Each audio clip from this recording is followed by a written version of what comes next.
order. Thank you for your patience in waiting for us.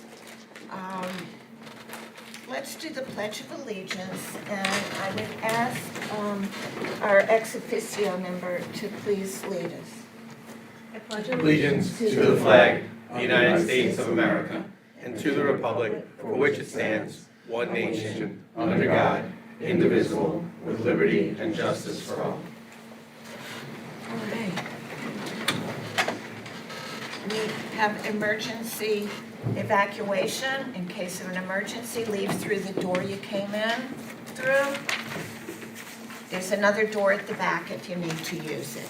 This is a smoke-free, vape-free, bully-free, and hate-free school district. So now we're ready for up to Consent. C. And so respectfully, President Hayes, before we go into the consent agenda, I just want to emphasize to the board that as we sort of messaged out to our community and stakeholders that for the 2024-2025 school budget, our expenditures exceeded the voter-approved budget. That's what we know so far. In terms of the administrative team and my office, we take this with the seriousness that it merits. We've already engaged in some conversations in terms of making some corrective measures so that we can hopefully prevent this from ever happening again. I have confidence that we'll get together, and it's going to take a community effort and the efforts by the board, myself, and all of our stakeholders to sort of push through. So I just want to emphasize the fact that as soon as we have more information, certainly I was extremely supportive of the idea of enlisting a forensic auditor to help us in this process, to help us yield some information that's going to help us move forward. So I just wanted to make that statement at the start of our meeting to emphasize the seriousness that we're taking this with, and that my hope is that it doesn't take away from the shine of all the great things that are happening in our schools, that our teachers are doing, our administrators, and especially our students. There are still a lot of great things happening in South Country, things that we can be excited about and enthusiastic about, and both can be true. At the same time, we're taking this with the level of seriousness, like I said, that it merits. So you have my word that we'll be working toward resolving this as expeditiously as possible. And on behalf of the board also is working as expeditiously as possible. And I'm glad that you brought that up at the beginning, because clearly that's what is at the forefront of what we're all dealing with right now. But I am glad to hear you say that there were some good things to report, and as soon as we get this board consent agenda C out of the way, we can go to your report. Correct. So the administration recommends approval of board consent agenda items contained in C1 through C5. Is there a motion? Mr. Pacini, second by Mr. Ross. All questions, discussion, all in favor? Yeah. Yes, it's unanimously approved. And now we're on to Superintendent's report.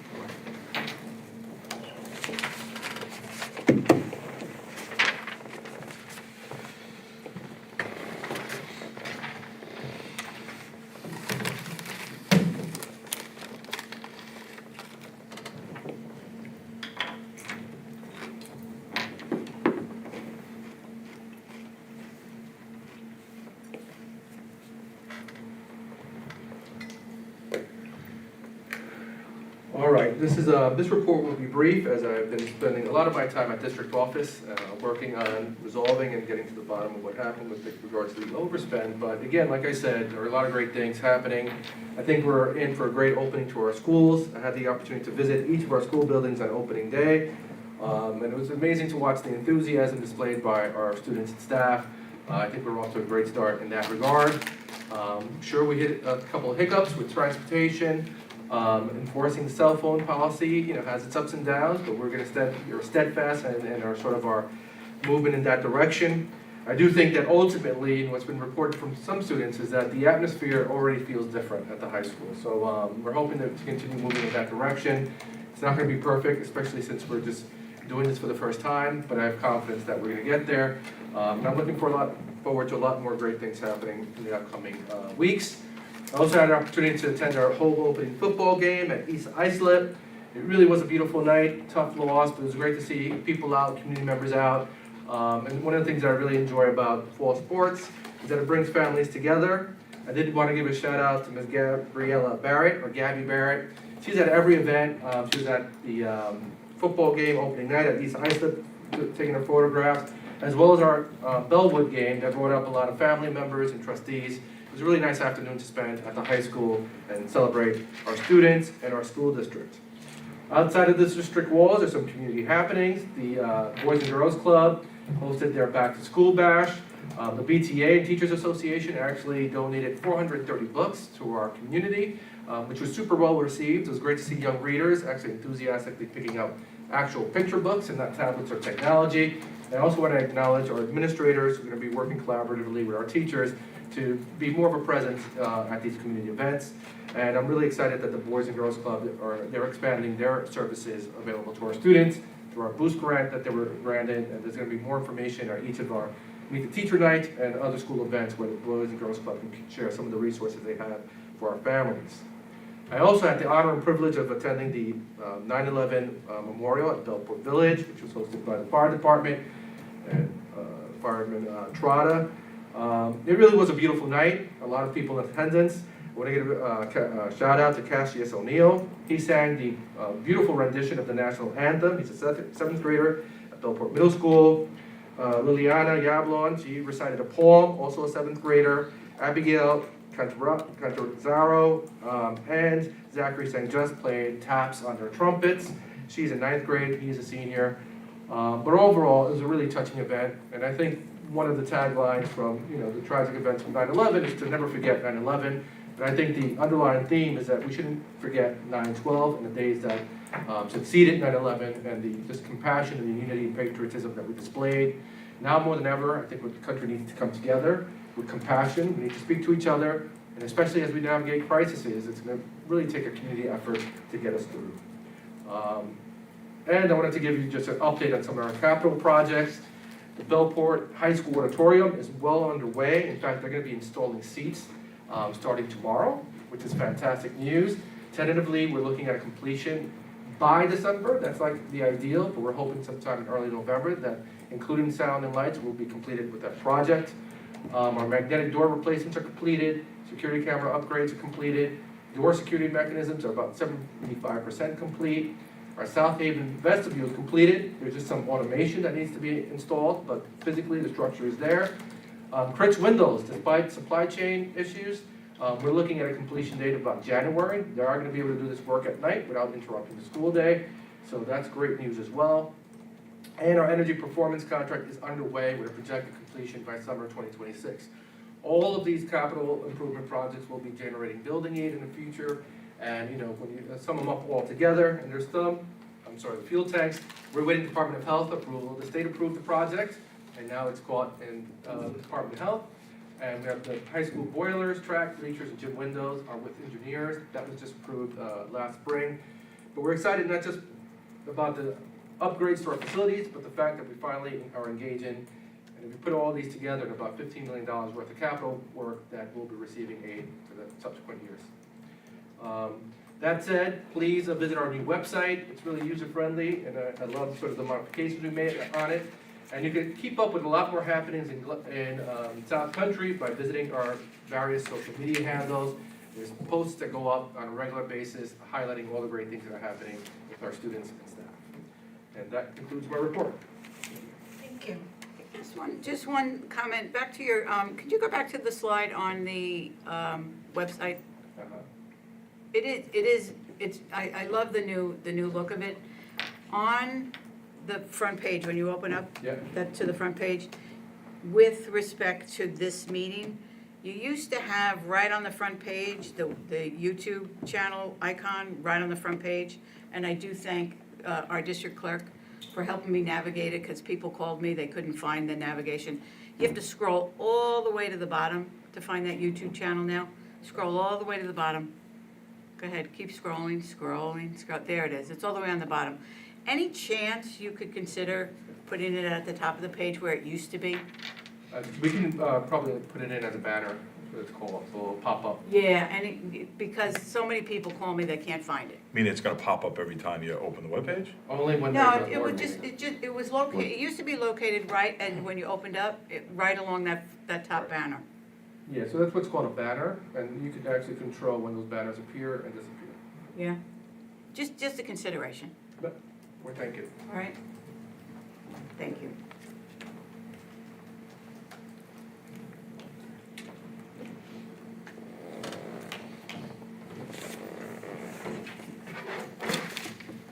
Okay.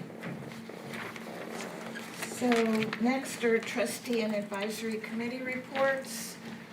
Start with Ms. Aruda. I would first like to thank the admin, custodial staff, and the cafeteria staff for their support to make our ice cream social happen. The student council truly appreciates the use of the lunch lines and the custodians for cleaning up. Students had a great time and they really enjoyed their ice cream. Looking ahead this week, we are selling homecoming tickets for our dance that is back and here to stay. And we're preparing for a club day tomorrow where students will be able to see the clubs that BHS has to offer and sign up and learn all about them. Speaking from the phone ban, from a student's point of view, I just want to say that it's really nice to see everyone socializing and how teachers are enforcing it. I think from a student's point of view, it's actually going very well. And tomorrow, I got the opportunity to attend the Eastern Suffolk BOCES webinar for students to school board members. And I actually got to submit a question, which I get to present tomorrow, and I'll be the lead question on it. And it's, what is the best way for us to gather feedback from a wide range of students so we can represent all voices and not just vocal ones? I'm very excited about that. Very nice. Very nice. Mr. Felicetta. I don't have much to report. I did attend a couple of the games as well, but that's pretty much it for this time. Mr. Ross. I guess two things. One related to the cell phone. I had one of my children take his cell phone out and tell me that he was checking the time. So he had some penalties, and I hope the administrators take note that they'd be harder on my kids than they will ever be. So rest assured, but otherwise they're pleasantly engaged in class and are no longer complaining or whining as they had started. So to Mr. Ruda's point, I think it's heading in the right direction. And something else that had sort of popped up, and I just leave everybody's mindset on this and try to be optimistic. But I came across this quote, sort of looking forward to what we have. That a measure of a man's, and it should be, and a woman's character is not determined by how they handle their wins, but how they handle their failures. And we certainly have some things in front of us that will see how we rise to that challenge. Thank you. Trustee Felice. Yes, haven't gotten to the games yet. It's been a busy couple of weeks, but I do thank Vice President DeLillo for posting the girls' soccer car wash. It was the best $20 I ever spent. They did the wheels better than any car wash I've ever been to. And I hope they had a successful event. I'm told it was. Okay, good. That's it. Speaking of car washes, next year I will pay the boys soccer team not to wash my car. Just kidding, guys, but you did do a bad job. I had a Nassau Suffolk School Board meeting at the end of last week, which is the first of the academic school year. Most of the activities around right now are the legislative priorities. Tomorrow night is the annual meeting where they will vote on, amongst the entire membership, which resolutions to support and not to support.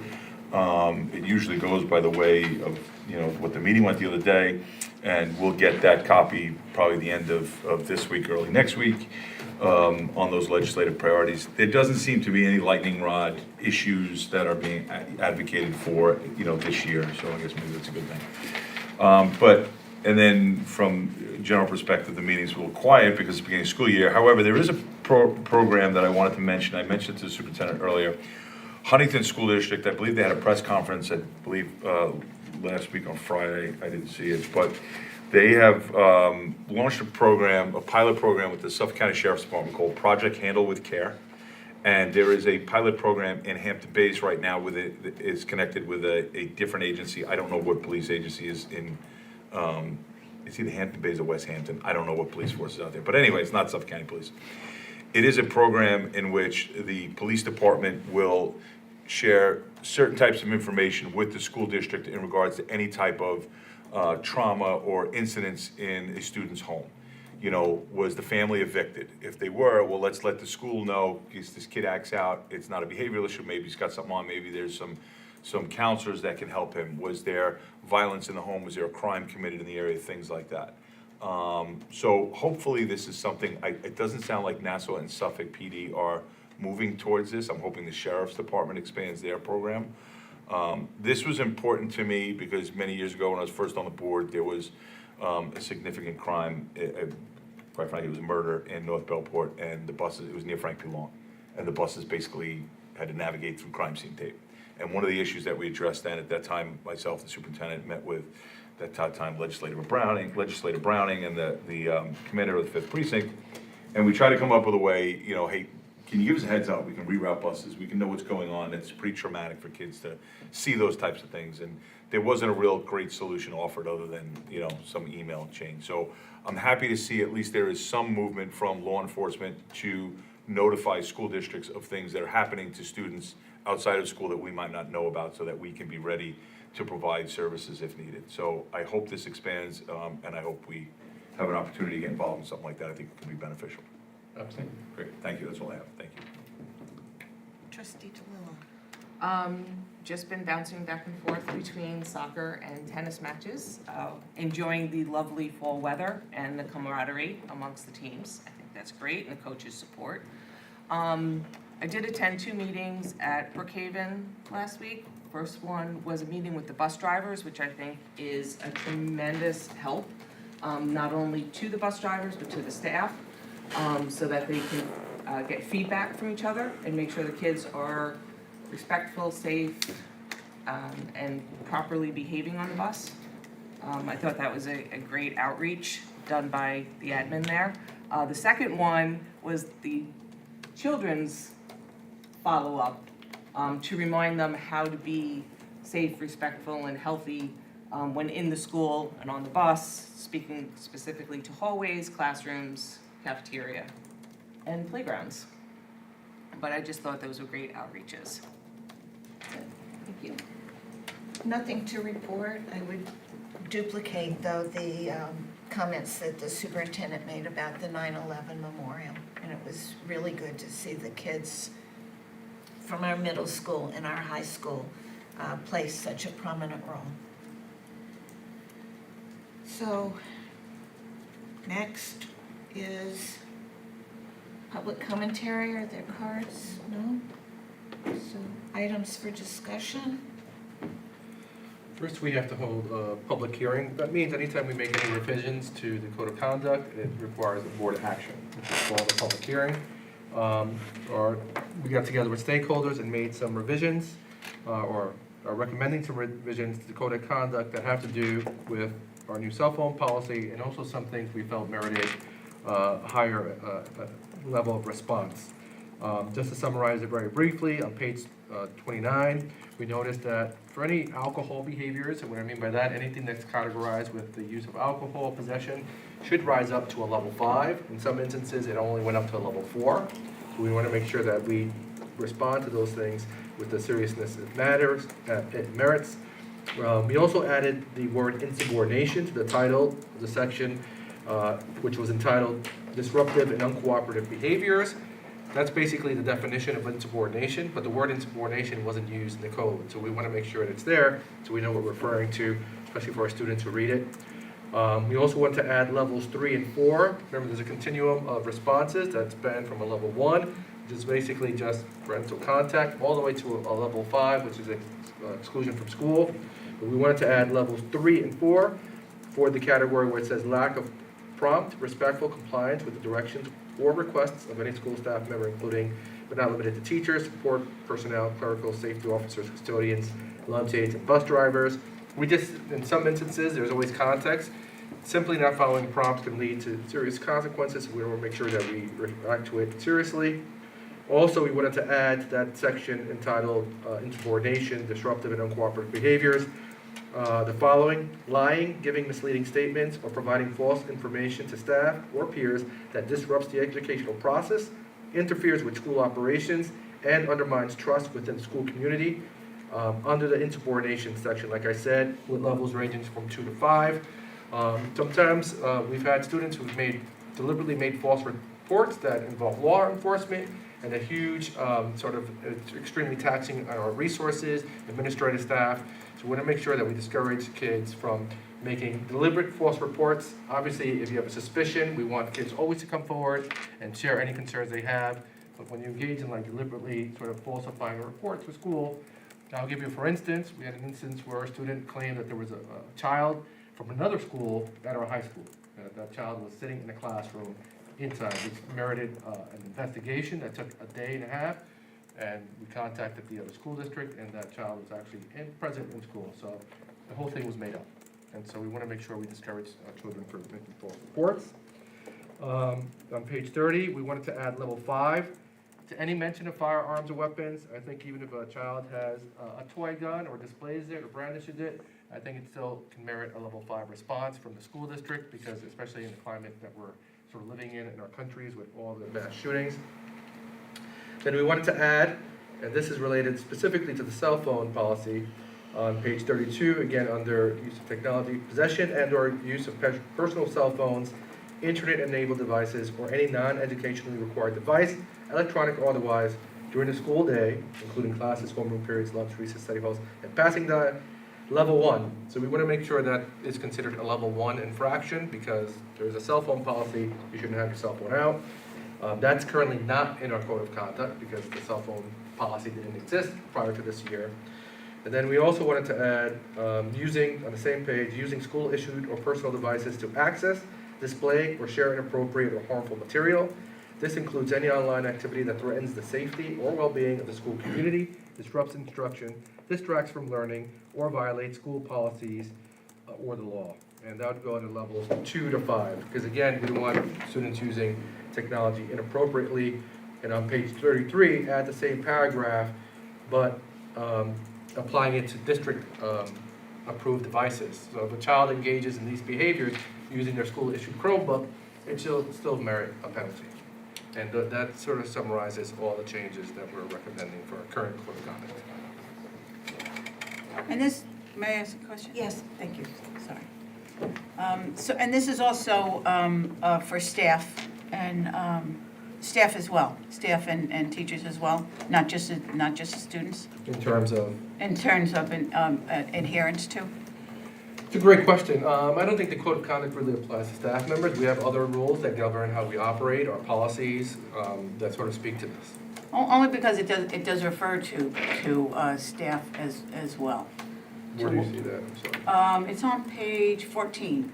The title is educators, but then it says. I'm sorry. I parentheses. thought you were referring just to these.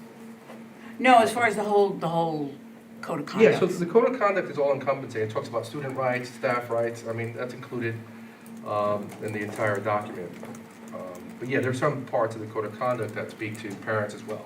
Parent rights. Right, yeah. Yes. Okay, and then who's responsible for the enforcement? I realize this is only for the changes, but just because we're talking about it. Depends on what you mean. So if it's a level 1 infraction or 2, if it's a classroom interaction, it could be a classroom teacher. It all depends on the severity of the act. Okay.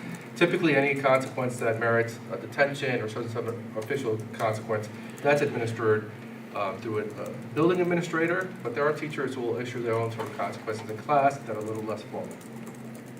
Got it. There is a typo on page 3. And it just has to do with the table of contents. Do you want me to Sure. share that with you? It's only a capital versus a lowercase. On the table of contents, public conduct on school property. If it is a typo, maybe it's not. That should School. be capitalized. School has to be capitalized, yes? Okay.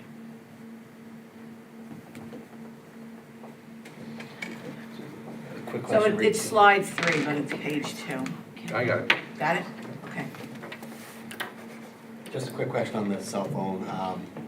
Level 1, obviously, is a teacher and staff intervention. Does that include any sort of write-up or, because I know the governor's directive was that there are not punitive measures taking place in regards to cell phones? Yeah, so basically for us, making it a level 1, basically the policy now, the student is, their cell phone is taken to the office, administrator calls home, and it's documented.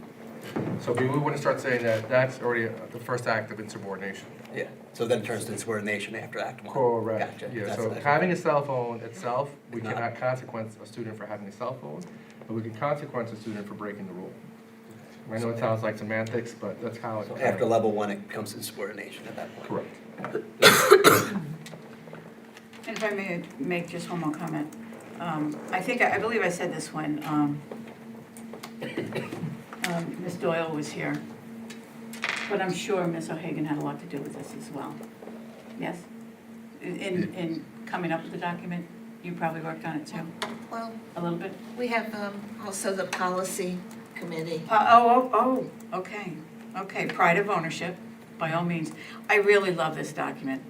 I just think it's sharp, it's appealing, and I think I've said it before, I really hope the students read it because it's just so engaging. So I just want to compliment the authors and all those who put so much time into it again.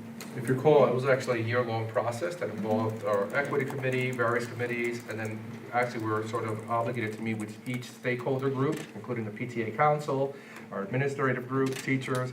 Everybody had input, and the idea was to create a brochure that, to your point, was appealing and easy to read.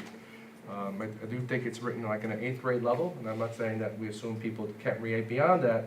We just want to make sure that it's accessible to like the whole public. Some of the pictures make me sick because they're graduates and they're gone. Well, But, I think that we all had that same reaction when it was presented to us to approve it first time round, and now to hear that again as we're hearing about this adjustment that's being made to it to particularly incorporate the cell phone issues. It's good to know that. So we've had the public hearing, So. right? So don't we have to? So there is a take resolution I action? can read. So Okay. resolved upon the recommendation of the superintendent of schools.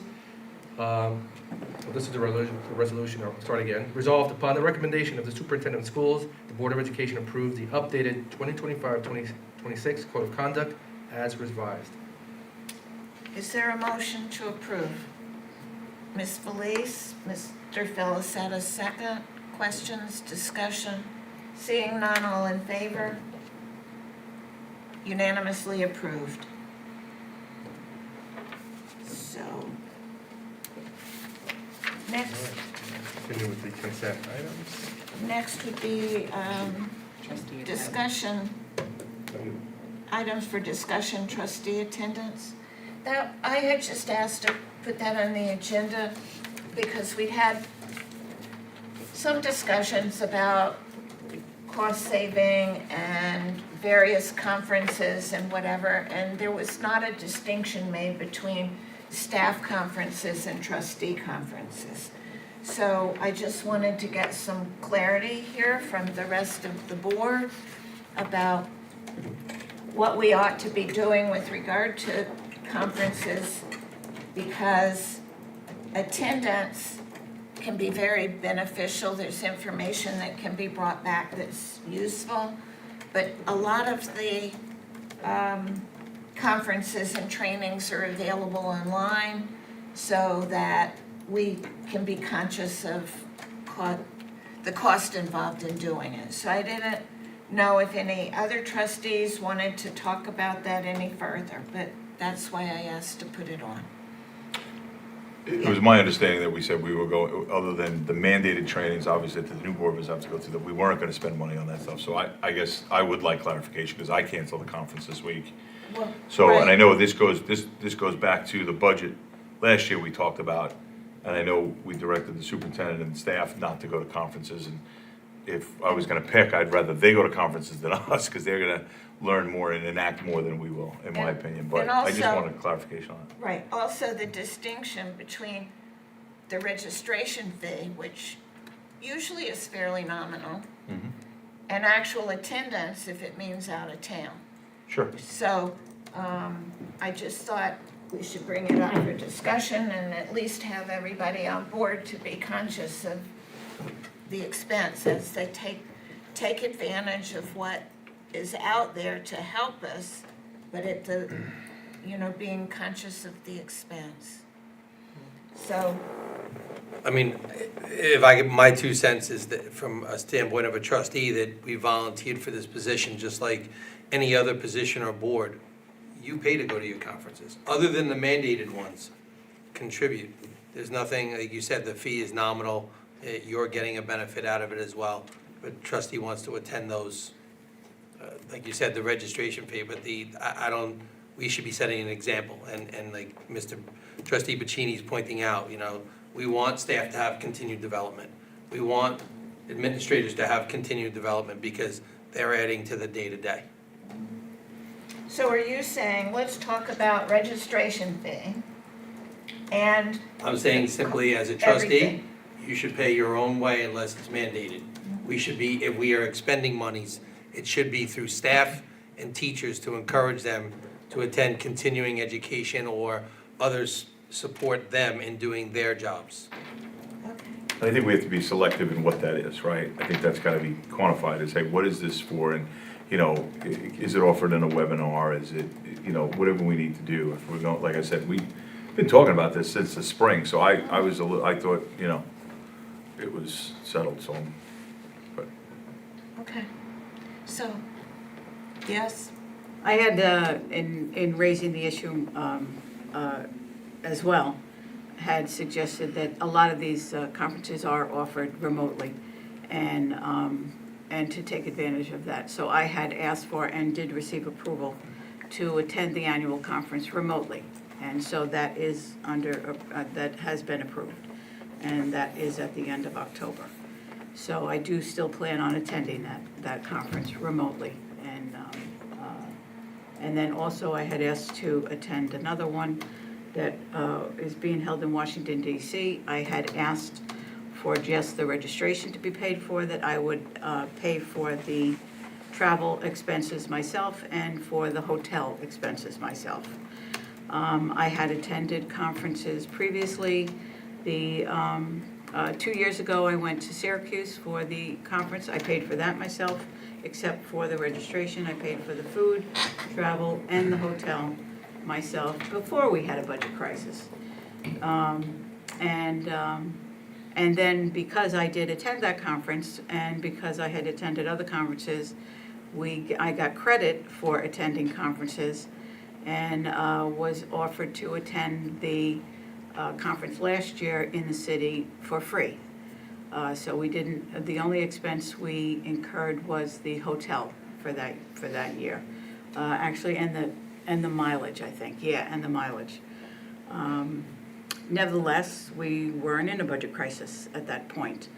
But the conferences are very important, to the president's point, for the educational value of what's taking place. Probably the most beneficial conference that is not just for lawyers is the legal conference that happens every year to keep updated on the on all the law cases that are heard and tried each year. And actually, our attorney firm sponsors a lot of those conferences and gives the update each year. And I'm always amazed at the cases that are tried and heard and lost and won. And that actually some of our cases, one of our cases was mentioned a couple years back. But they are necessary. But in a budget crisis, I do think we have to consider them on a case-by-case basis, and especially even for our educators and our administrators. So why I made the statement that I did at the beginning of this year, when we started to realize the budget crisis that we were under. So and why I offered to pay for that conference myself, and I will do that. I enjoy those conferences very much. I put a lot of time into this, into the volunteer work that I do here, and I get a lot out of them, and I think I give back a lot as a result. Okay. So I will continue that practice if the board so desires. If the I board was- makes another decision, I was I'll just abide by looking for that. some guidance as to seeing a difference between registration fees and actual travel expenses. And so your point's well taken, that a lot of the conferences are definitely worth it. I hear what you're saying too about expectations of professionals to pursue it on their own. So as far as registration fees go, they get approved by the board. Do you want to do that on an ongoing basis? Or do you want to just stop it from here on out because of the budget crisis? Yes. I think all conferences for board members should be canceled for the remainder of the school year until we know where we are with next budget cycle. And I think that if there is something that is overwhelmingly beneficial for staff, we should be able to discuss it and determine if it is money well spent or not. And I think there's a handful of, I know Nassau Suffolk's been doing, but there's a handful of free webinars and things like that as well too. And a lot of the materials from these conferences is posted for free after, at no fee. So I just, listen, I didn't feel right about going to a meeting tomorrow night that cost $150 that served dinner in a catering hall, right? I don't feel that that's an appropriate look right now. And they're not all like that, but they're all, they're not a Chuck E. Cheese, right? So I think we should. So now, Along those lines, just make a quick statement, we're really looking forward to putting a moratorium on conferences, even for educators. And to your point, if there's a return on investment or something that really we feel like is crucial to the educational process, obviously we'll consider it. But just as sort of the rule of thumb is that we're gonna try to limit or eliminate conferences for this school year. okay. So then I think we should follow suit. That's my own opinion. My comment remains the same. If we're willing to pay for it, should be able to go and represent. But the broad policy leaves no discretion as to whether somebody can wonder or not, whether or not that was one that was funded, whether that one was contributed to, or they got to go that one. Like, if they're attending, they're paying on their own accord. They foot the bill. then for the two conferences that were approved for me, would the district be so kind as to forward me the amount of the registration fee, and I will reimburse the district? And also, I'll point out, I did go to a conference at the end of July. And the first 2 years I'd gone to it, I paid my own way. And had I known in July what we know now, I would have been paying my own way, and I'm prepared to reimburse for the cost that was attributed to that travel. But I will say about that conference, my hope is that this is really gonna come back to benefit the district because of some of the information I got, particularly about health insurance and consultants who are available to help with that. So as time goes on, we will get more information on that. We're actually meeting with a consultant as a result of your attending that conference tomorrow. Oh, good. Okay, so consensus here, it's not something we need to vote on. All right. So now we're going to G, H, and I, omnibus, please. Sure. The administration recommends approval of curriculum items reflected in schedules G1, personnel items reflected in H1 through H8, and business items reflected in schedules I1 and I2. Okay, is there a motion to approve? Trustee Ross, second. Trustee DeLillo. Questions, discussion? Question? Yes. Do we have enough money to approve the personnel agenda that is being requested in H1 through E? Yes, for the current school year, yes. Some of these appointments are funded through grants as well. Thank you. All right. So, I have a first and a second. So all in favor? This is unanimously approved. No more public commentary? No one? And closing remarks? See, I have one closing remark. At the end of the month, on September 30th, I was invited to MC an event called Power in Heels. It's the Patchogue Chamber of Commerce that awards women of distinction a chance to be honored for the work that they do. And so I went around to interview the 4 women that are going to be honored, and one of them is a 2012 graduate of Belport High School.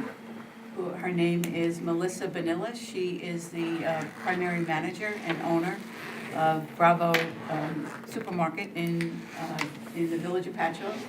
And she is a wonderful individual, and she is going to be one of the honorees, and I just thought I'd mention that here tonight. thanks for letting us know about a Belport alum. Yeah, really remarkable woman, and I'm glad for her that she's being honored. Right, who wants to make the motion to adjourn? Trustee Ross, second by Trustee DeLillo. All in favor? Unanimously, we're adjourned. Thank you very much.